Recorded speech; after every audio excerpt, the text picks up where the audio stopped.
ప్రేమిస్తున్నానని వెంటపడ్డాడు. నువ్వు లేకపోతే నేను లేనంటూ సినిమా డైలాగులు చెప్పాడు. పైసా కట్నం లేకుండా పెళ్లి చేసుకుంటానని ప్రమాణం చేశాడు.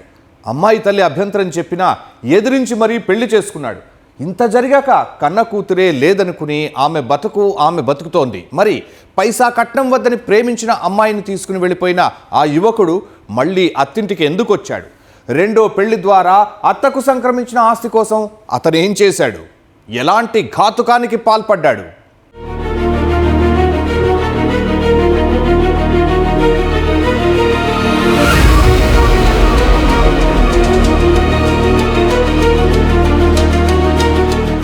కుటుంబ బంధాల కన్నా కాగితపు నోట్లకే విలువ ఎక్కువైపోయింది. ఆస్తి ఉంటేనే అయినవారు దగ్గరకొస్తున్నారు. వచ్చే లాభాన్ని బేరీజు వేసుకునే ప్రేమను పంచుతున్నారు. ఆస్తిపాస్తుల కోసమే కాచుకుని కూర్చుంటున్నారు. బాధ్యతలన్నీ తీరిపోయి ప్రశాంతంగా శేషజీవితం గడుపుతున్న ఓ వృద్ధ దంపతులకు సొంత మనుషుల నుంచే ముప్పెదురైంది. ఆస్తి కోసం అయినవారే దారుణానికి ఒడిగట్టారు. ఏకంగా సుపారీ హత్యకు పథకం రచించారు.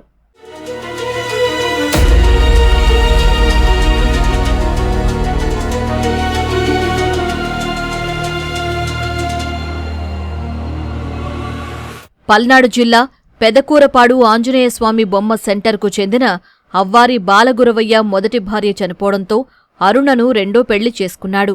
పిల్లలకు పెళ్లిళ్లైపోవడంతో దంపతులిద్దరూ హాయిగా శేషజీవితం గడుపుతున్నారు. అయితే ఓ రోజు గుర్తు తెలియని వ్యక్తులు ఆధార్ కార్డు పరిశీలన కోసం వచ్చి మాట కలిపారు. మీరు సచివాలయ ఉద్యోగుల్లా లేరే అని అరుణ మాట్లాడుతూ ఉండగానే భర్త బాలగురవయ్య తలమీద సుత్తితో బలంగా కొట్టారు.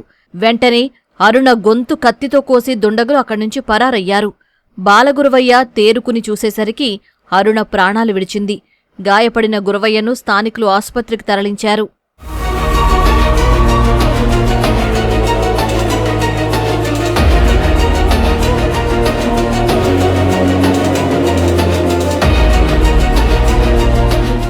ఈ దంపతులకు ఎవరితోనూ గొడవలు లేకపోవడంతో బాగా తెలిసినవారు అయినవారే ఈ హత్యకు పాల్పడి ఉంటారని పోలీసులు అనుమానించారు. ఇటీవలే పొలం, ఆస్తులు అమ్మినట్లు గుర్తించగా ఆ డబ్బు కోసం సొంతవాళ్లే ఈ దారుణానికి పాల్పడి ఉంటారని పోలీసులు ప్రాథమికంగా నిర్ధారణకు వచ్చారు.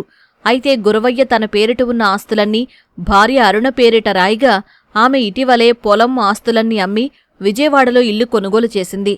మరికొంత నగదు ఫిక్స్డ్ డిపాజిట్ చేయడంతో పాటు నగలు కొనుగోలు చేసింది. అయితే అరుణకుమారి ఇద్దరు కుమార్తెలు కూడా ప్రేమ పెళ్లిళ్లు చేసుకోగా ఆ పెళ్లిళ్లు ఇష్టం లేని అరుణకుమారి వారితో మాట్లాడడం లేదు.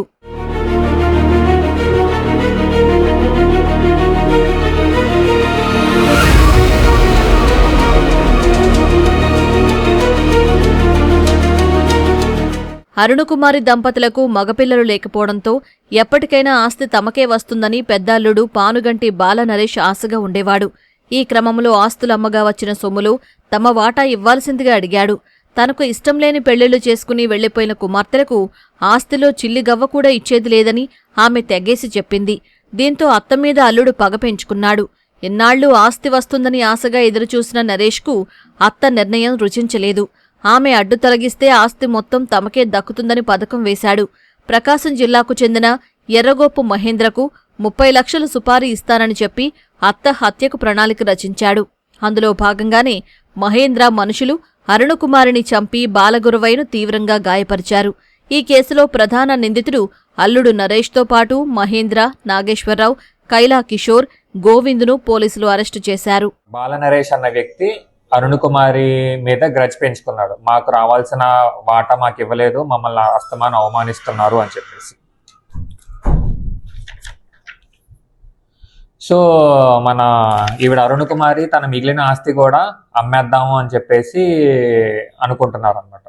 సో దానివల్ల మనకి ఆస్తి రాదు అని చెప్పేసి పెద్ద అల్లుడైన పానుగంటి బాలనరేష్ మహేంద్ర అన్న వ్యక్తికి 30 లక్షలకి సుపారీ మాట్లాడుకుని కొన్ని Instagram accounts, fake accounts create చేసుకుని వాళ్ళు మాట్లాడుకుని ఈ ఆగస్టు 5వ తేదీన మహేంద్ర అన్న వ్యక్తి ఉదయం 11:50 మోటార్ సైకిల్పై మృతురాలి ఇంటికి వచ్చి ఆధార్ వెరిఫికేషన్ కోసం వచ్చాము అంటూ వాళ్ళని నమ్మించి వాళ్ళ భర్త అరుణకుమారి భర్త అయిన బాలగురవయ్యని సుత్తితో కొట్టడం జరిగింది.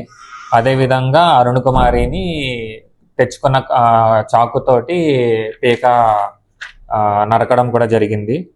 సో అరుణ్ కుమారి అక్కడికక్కడే చనిపోయారు. మరియు బాలగురవయ్యని హాస్పిటల్కి పంపించాము. ఆయన కూడా ప్రజెంట్ స్టేబుల్ గానే ఉన్నారు.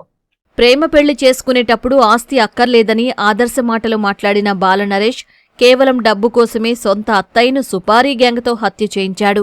జీవిత చరమాంకంలో తనకు తోడుగా ఉంటుందని అరుణకుమారిని పెళ్లి చేసుకున్న బాలగురవయ్య ఆమెను హత్య చేస్తుంటే కాపాడుకోలేక నిస్సహాయ స్థితిలో ఉండిపోయాడు.